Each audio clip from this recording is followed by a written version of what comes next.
दुनिया समझेगी कि मेरा वध भीम ने किया है, लेकिन मेरी मृत्यु का कारण तुम हो।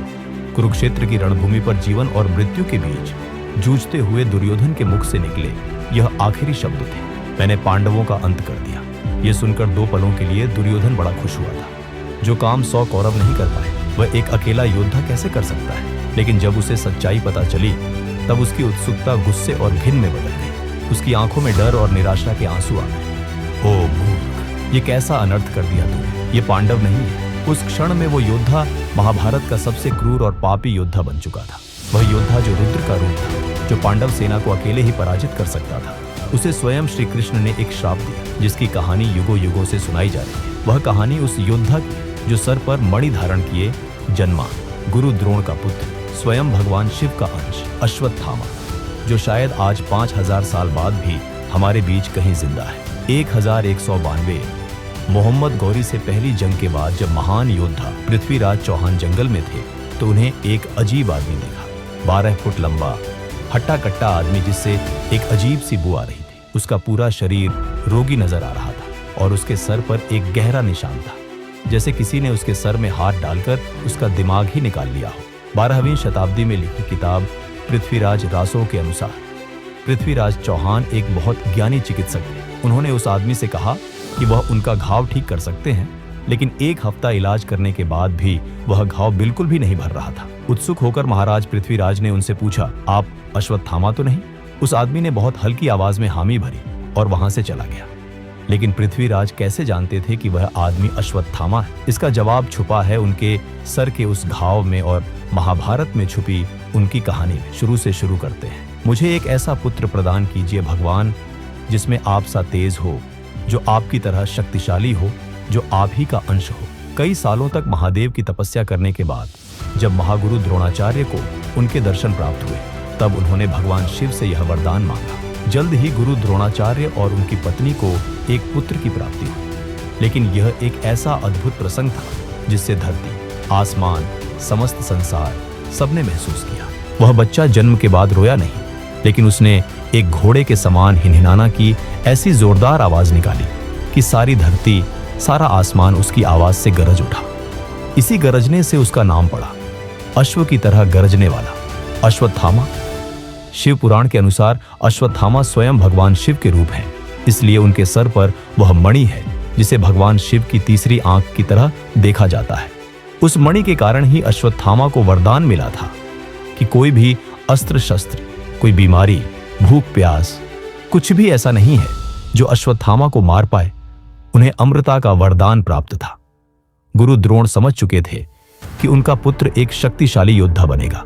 शायद इसीलिए उन्होंने उसे वह ज्ञान दिया जिसने उसे महाभारत का सबसे क्रूर योद्धा बना दिया। कई लोग मानते हैं कि गुरु द्रोणाचार्य ने सिर्फ अर्जुन को ब्रह्मास्त्र का ज्ञान दिया था, लेकिन यह सच नहीं है। अपने पुत्र मोह में आकर उन्होंने अश्वत्थामा को भी ब्रह्मास्त्र का ज्ञान दिया था। अश्वत्थामा की शिक्षा सभी कुरुपुत्रों के साथ ही हुई थी। वह भी अर्जुन जैसा ही कुशल धनुर्धारी था, लेकिन कहते हैं उसका अपनी भावनाओं पर नियंत्रण नहीं था। शिवांश होने की वजह से उसकी भावनाएं तीव्र होती थी, चाहे वह गुस्सा हो या अहंकार। लेकिन युद्ध भूमि पर बार बार अश्वत्थामा ने अपनी कुशलता साबित की। अपने पिता और परम मित्र दुर्योधन का साथ देने के लिए अश्वत्थामा कौरवों की तरफ से लड़ा था। महाभारत के विराट पर्व के अनुसार युद्ध से पहले विराट नगर में एक भयंकर युद्ध हुआ था, जिसमें पांडवों की जीत हुई थी। लेकिन कई लोग यह नहीं जानते कि उस युद्ध में 2 कुशल धनुर्धारी अर्जुन और अश्वत्थामा आमने सामने आए थे। दोनों में एक भीषण युद्ध हुआ।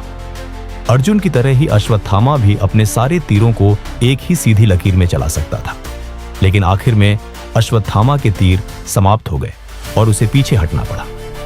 महाभारत के युद्ध में अश्वत्थामा ने भीम, युधिष्ठिर, धृष्टद्युम्न सभी को कई बार हराया। वह अकेला योद्धा था जो घटोत्कच और उसके मायावी असुरों से डरा नहीं। इतने विशाल और शक्तिशाली योद्धा को अश्वत्थामा ने अकेले ही हरा दिया। यहां तक कि उसने अपने बाणों की ऐसी वर्षा की जिससे करीब 1 लाख पांडव सिपाही मारे गए।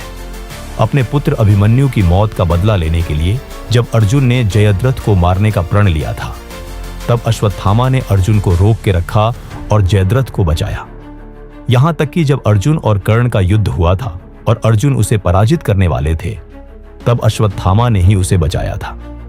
युद्ध के 14वें दिन अश्वत्थामा ने एक ऐसा अस्त्र चलाया जिससे वह युद्ध उसी समय खत्म हो जाता। नारायणास्त्र, जो सभी शस्त्रधारी योद्धाओं का एक साथ वध कर सकता था। लेकिन श्री कृष्ण ने सारी सेना को अपना शस्त्र त्याग कर जमीन पर लेट जाने को कहा और अश्वत्थामा का वार नाकाम रहा। माना जाता है कि अगर अश्वत्थामा का क्रोध अपनी हद पार कर देता तो वह पूरे युद्ध को अकेले ही खत्म कर सकता था, और जल्द ही वह समय करीब आ रहा था। अगर वह कृष्ण छल कर सकता है तो मैं क्यों धर्म का पालन करूं? महाभारत युद्ध के 14वें दिन कौरवों ने अपनी सबसे बड़ी ताकत खो दी। पितामह भीष्म के बाद गुरु द्रोणाचार्य ही थे जिन्होंने कौरव सेना का नेतृत्व लिया था। गुरु द्रोण के ज्ञान और शक्ति के आगे कोई भी नहीं टिक पा रहा था। उन्हें हराना असंभव था। इसलिए श्री कृष्ण ने छल से उन्हें शस्त्रहीन करवाया और धृष्टद्युम्न ने उनका वध कर दिया। जब अश्वत्थामा को यह बात पता चली, वह क्रोध से भर चुका था, लेकिन फिर भी उसने दुर्योधन को युद्ध रोकने और पांडवों से सुलह करने की विनती की। अश्वत्थामा नहीं चाहता था कि वह और लोगों को खोए, अपने परम मित्र दुर्योधन को खोए, लेकिन आखिर वही हुआ। युद्ध के 18वें दिन अश्वत्थामा ने देखा कि महाभारत की युद्ध भूमि पर उसका मित्र दुर्योधन मौत से जूझ रहा था। युद्ध के नियमों को तोड़कर उसकी जांघा पर वार करके उसे हराया गया था। उसने दुर्योधन को वचन दिया कि वह पांडवों का अंत कर देगा। पांडवों के शिविर पर पहुंचते ही अश्वत्थामा ने भगवान शिव की आराधना की। उन्होंने अश्वत्थामा को आशीर्वाद दिया, जिसके बाद अश्वत्थामा अपने रुद्र रूप में आ चुका था। उसका गुस्सा, उसकी शक्तियां अपनी सारी सीमाएं पार कर चुकी थी। देर रात में वह पांडवों के शिविर में घुसा और उसके रास्ते में जो भी आया उसने उनका वध कर दिया। अश्वत्थामा ने अकेले ही धृष्टद्युम्न और शिखंडी जैसे महारथी योद्धाओं को हरा दिया और सारी पांडव सेना को नष्ट कर दिया। सभी तंबुओं में आग लगा दी। सोते हुए कई सिपाही जल गए। अपने पिता की मृत्यु का बदला लेने के लिए उसने धृष्टद्युम्न को मार मार कर उसके सर को कुचल दिया। आखिर में वह एक छोटे तंबू में घुसा जहां 5 लोग सो रहे थे। अंधेरे में उन्हें पांडव समझकर अश्वत्थामा ने उन 5 का वध कर दिया और एक को भीम समझकर उसका सर धड़ से अलग करके दुर्योधन के पास ले गया। सर से पांव तक खून से लथपथ 4 पुत्रों का वध कर दिया। अगली सुबह जब पांडव अपने शिविर में लौटे तो वहां का नजारा देख उनकी आत्मा कांप उठी। सब कुछ तहस नहस था। उनकी सारी सेना ध्वस्त हो चुकी थी और उनके पुत्रों का वध हो चुका था। 5 पांडवों की आंखों से अब आंसू नहीं, क्रोध की अग्नि बह रही थी। वह आग जो अश्वत्थामा को भस्म कर देना चाहती थी, लेकिन उसके वरदान के कारण अश्वत्थामा को कोई नहीं हरा सकता था। एक घमासान युद्ध की शुरुआत हुई। अपने पिता की दी गई चेतावनी को नजरअंदाज करते हुए अश्वत्थामा ने ब्रह्मास्त्र इस्तेमाल करने का निर्णय लिया था। एक ऐसा अस्त्र जो समस्त संसार को तबाह कर सकता था। वहां श्री कृष्ण ने भी अर्जुन को ब्रह्मास्त्र इस्तेमाल करने की सलाह दी। अपने अंदर भीषण आग लिए वो दोनों अस्त्र एक दूसरे से टकराने ही वाले थे कि उसी समय गुरु वेदव्यास वहां आ गए और उन्होंने अपनी शक्तियों से दोनों को रोक लिया। उन्होंने दोनों योद्धाओं को समझाया और उनसे कहा कि वह अपने अपने अस्त्र को वापस बुला ले। अर्जुन ने अपना अस्त्र वापस बुला लिया, लेकिन अश्वत्थामा को ऐसा करने का ज्ञान नहीं था। वेदव्यास जी ने सुझाव दिया कि वह उसे किसी बड़े पहाड़ पर छोड़ दे, लेकिन बदले की आग अब तक अश्वत्थामा को जला रही थी। उसने पांडवों के आखिरी अंश को भी खत्म करने के लिए अपने तीर को उत्तरा की ओर मोड़ दिया, जो गर्भवती थी। ये देख श्री कृष्ण बीच में आ गए और उन्होंने अपने सुदर्शन चक्र को उत्तरा के सामने ला दिया, जिसने ब्रह्मास्त्र के सारे वार को खुद में समा लिया।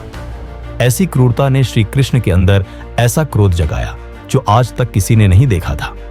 उन्होंने अश्वत्थामा को श्राप दिया, ऐसी निर्दय हरकत करने के लिए तुम आजीवन भुगतोगे। तुम्हें कुष्ठ रोग लगेगा जो तुम्हारी त्वचा को सड़ा देगा। लोग तुम्हें देखकर भाग जाएंगे। तुम्हारा शरीर छाले और घाव से ढक जाएगा, जहां से खून और गंदगी हमेशा बहती रहेगी। कोई भी तुम्हारी मदद नहीं करेगा, न कोई तुम्हें खाना देगा, न सहारा। तुम एक भिक्षुक की तरह जगह जगह घूमो बिना किसी आराम के। मौत भी तुम्हें बचा नहीं सकती, क्योंकि तुम हमेशा जीवित रहोगे। ये कहकर उन्होंने भीम को आदेश दिया कि वह अश्वत्थामा के सर में लगी मणि को उखाड़ दे। और तब से आज तक माना जाता है कि अश्वत्थामा इस पृथ्वी पर भटक रहे हैं। माना जाता है कि वह इंतजार कर रहे हैं भगवान विष्णु के आखिरी अवतार कल्कि अवतार का, जिनकी सहायता कर वह इस संसार को कलयुग के रोग से मुक्त करेंगे और अपने आप को भी। कई सदियों से कई अलग अलग समय पर अलग अलग लोगों ने अश्वत्थामा को देखने का दावा किया है, लेकिन इन कहानियों में कितनी सच्चाई है, यह आज भी एक गहरा राज है।